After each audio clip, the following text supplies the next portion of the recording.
Good morning, boys and girls. Today is Wednesday, May 13th, 2020.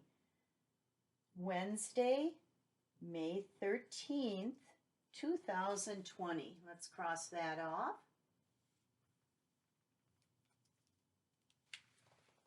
Since today is Wednesday, I always try to read a special story that tells us how we should act with other people and in other situations and in our world, and that's called a virtue. So here's another Tales of Virtue, and this is Courage, the North Wind.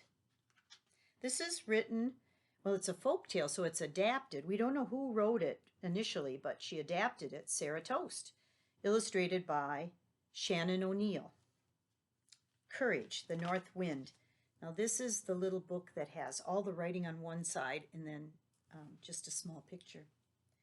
Long ago in a northern land, a little boy lived with his mother. One day the boy's mother sent him to town to buy some oats. The boy went to the mill and bought the oats, and then he came back home, taking care not to spill any oats from his basket. As the boy walked home, the cold north wind swept up behind him. With one great puffy, windy puff, the north wind blew away all the boy's oats, scattering them throughout the village. The boy decided he would visit the north wind and try to get the oats back. It was a long, long walk through the northern woods to where the north wind lived. As he trudged along, it grew colder and colder, and the boy grew very afraid. But by the time he reached the north wind's door, his hands were shaking so hard that they knocked on the door all by themselves. The gruff north wind came to the door. "What is it you want?" he said in a growly voice.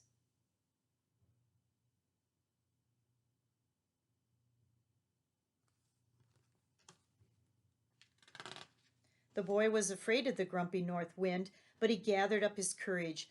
"I have come to ask you to give back our oats," he said. "My mother and I do not have much to eat, and now our money is gone as well." "I can't give you back your oats," said the north wind. "They have been scattered to the winds. But you and your mother are poor, and you were brave to come here. For this I will give you a magic tablecloth." The north wind told the boy to lay the cloth on the table and say, "Cloth, cloth, serve up food." The cloth would make all the food he and his mother would ever eat. The boy was very pleased with this gift. He thanked the north wind, and as he set off for home with the cloth. When it became dark, the boy decided to spend the night at an inn. He laid the cloth on the table in the dining room and said, "Cloth, cloth, serve up food." The innkeeper was amazed to see all the delicious food that appeared. He wanted to keep the tablecloth for himself.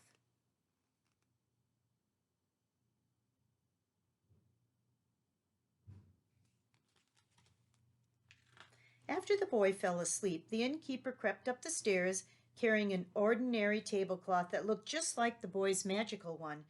He entered the boy's room and traded the magical cloth for the plain one. In the morning the boy took the cloth and walked the rest of the way home. When he told his mother the north wind had given him a magical tablecloth, she said, "Seeing is believing. Show me what the cloth does." The boy proudly laid the cloth on their little kitchen table and said, "Cloth, cloth, serve up food." Nothing happened. No matter how many times the boy had said the magic words, he and his mother went hungry that day. The next morning the boy decided to go back to the north wind and tell him that the cloth did not work. It was a long walk back to the home of North Wind.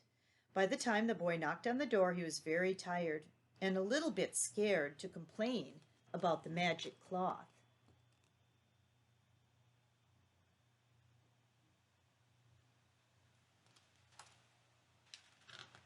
The north wind opened the door and said, "Hello again, what do you want?" "The cloth that you gave us doesn't work," said the boy.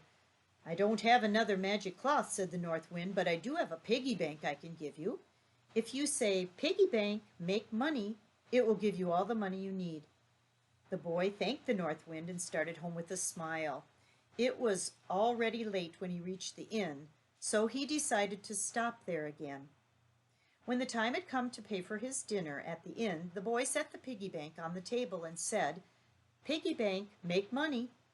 Then he reached into the piggy bank and pulled out enough coins to pay the innkeeper. After dinner, the boy went upstairs to bed. He was asleep when the innkeeper crept into the room with an ordinary piggy bank under his arm. He took the boy's magical piggy bank and left the ordinary one in its place.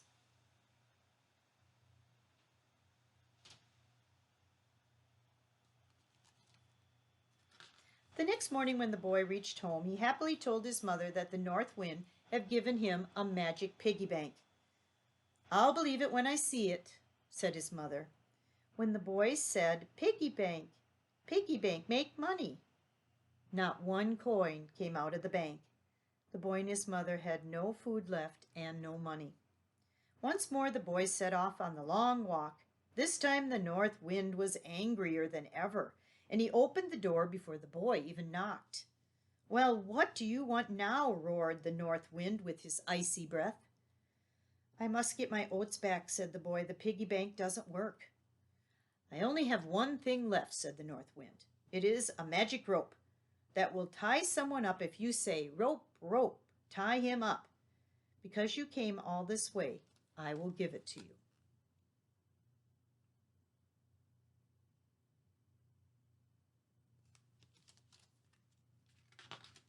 The boy thanked the north wind and set out for home again. By now he knew what had happened to his magic cloth and his magic piggy bank, so he had an idea about what to do with the magic rope. When he reached the inn again, the boy stopped for the night. Although he didn't have any money, the innkeeper gave him dinner and a place to sleep. The innkeeper thought that the rope the boy was carrying might be magic, and of course he planned to steal it. After dinner, the boy went right back upstairs to bed, but this time he only pretended to go to sleep. Later, the innkeeper crept into the boy's room to replace the magical rope with an ordinary rope. When he came close to the boy's bed, the boy sprang up and shouted, "Rope, rope, tie him up!" The magical rope wrapped himself many times around the innkeeper and tied him up. The innkeeper struggled but couldn't free himself.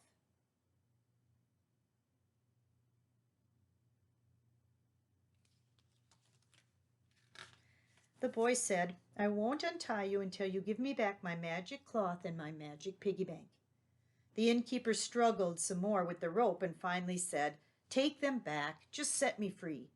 Then the boy kindly let the innkeeper go. With his magical things in hand, the boy returned home. This time he was able to show his mother the magic items and how they worked.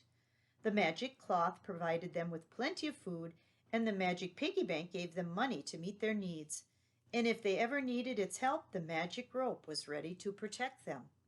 The boy's mother was very happy and very proud of her son. The next day the boy went to see the north wind one last time. He wanted to thank the north wind for his help and all the magical items. This time the boy was not afraid at all.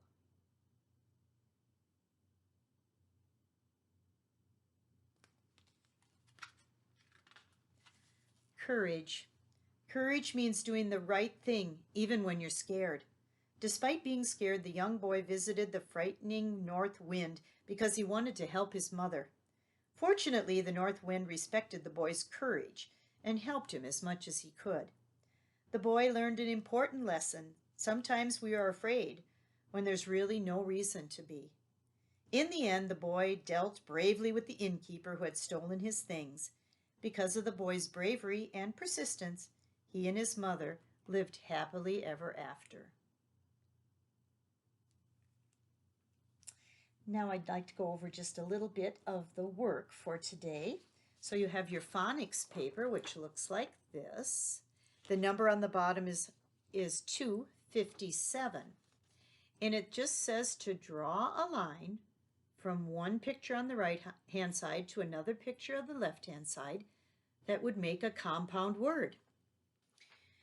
A compound word are two words put together to make one word. Like a dog house is a house for a dog. So here are some of the words, or the pictures actually. Cup, horse, pig, basket, tooth, turtle. On the other side, ball, brush, cake, neck, fly, and tail. So you're going to draw a line from one side to the other to make a compound word. What do you think goes with cup? Well, let's try a few. Cup pig? No. Cup basket? No. Cupcake? Yes. So you go from the cup to the cake. Draw a line. The work packet, that's the stapled packet. The letters A-I-R, A-R-E, and E-A-R can make the sound of air, like in chair, spare, or pear, the kind of fruit. Write the words from the box that have the same vowel sound and spelling as the name of the picture. So we have the 6 words in the box: fair, bear, dare, wear, pair, and share. Now they all end with one of the 3 possibilities: A-I-R, A-R-E, or E-A-R. So you're going to write those words on the line. And here's the word for square. Square has A-R-E. You need to find the 2 words that have A-R-E. Well, let's see. Dare and share, and write them on the line by square. So that's your work packet for today. Guided reading, you pick a new book, and in that bag you're going to find the sheets that say reading log. A reading log is like a mini book report. You put the title of the book, the title of the author, and you write just a little bit about the book. That's what you do for guided reading. And those are the groups that have me in the classroom normally for guided reading. Those of you that have Mr. Amundsen for guided reading, he has other work for you, so you follow his directions, whatever is in your guided reading bag. Now, the art project can be started today, and it is a picture of Elmer. You'll find it in a Ziploc bag, and it's a blank sheet that looks like this. There's Elmer. Now you can use your paint set, your crayons, or your markers and color Elmer the patchwork elephant. And then cut it out and glue it in an empty page in your journal. And then write 3 sentences about Elmer the elephant in your journal. So that is your art project and journal entry for today is Elmer. Now, one of the 3 sentences can't be, I like Elmer. Remember, you're going to write 3 facts about Elmer. You've heard 3 different stories, or 2 different stories about Elmer, and write something that you heard. At the very end, after you've written 3 sentences, if you want to say, I like Elmer, you may do that. Otherwise, write about Elmer in all of his beautiful colors.